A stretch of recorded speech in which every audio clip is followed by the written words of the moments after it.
It-temp ikraħ ma żammx il-mijiet ta' nies biex jinġemgħu hekk f'Bethlehem ġewwa Għajn Silem sabiex jaraw li Slaten Maġi jaslu ġewwa Għar. Vjaġġ li beda minn Ruma u spiċċa llum proprju llum wara nofsinhar fl-Għar ġewwa Bethlehem f'Għajn Silem.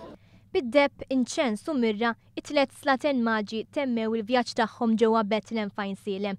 Fil-villaġġ li ntrama l-attività Melchior Baltazar u Kasper sabu folla kbira tistennihom sabiex jiġi komplut il-presepju ħaj li f'dan il-każ kienet tarbija ta' 8 xhur jisimha Klara flimkien mal-ġenituri tagħha li ħadmu l-parti ta' Marija u Giuseppi.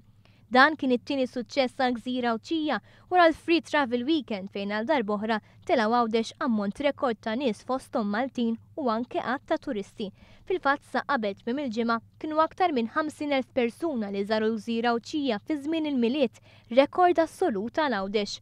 Is-suċċess ta' din l-attività kien ta' sodisfazzjon kbira l-organizzaturi fosthom għall-Ministru Anton Refalo. Irrid ngħid grazzi speċjali l-Maltin. Għaliex mingħajrhom din l-attività ma kienx tkun suċċess. Verament grazzi minn qalbi tax-xogħol li għamlu, laqdiet volontarji kulħadd ingħaqad ma' xulxin sabiex tajna boost verament il-Għawdex. Wara r-rispons pożittiv għal Bethlehem f'Għajn Silem, il-Ministru Refalo stqarr li ser tibda l-ħidma sabiex din l-attività tkompli tikber ma' snin u bekk Għawdex tiġi reklamata bħala destinazzjoni tal-miliet.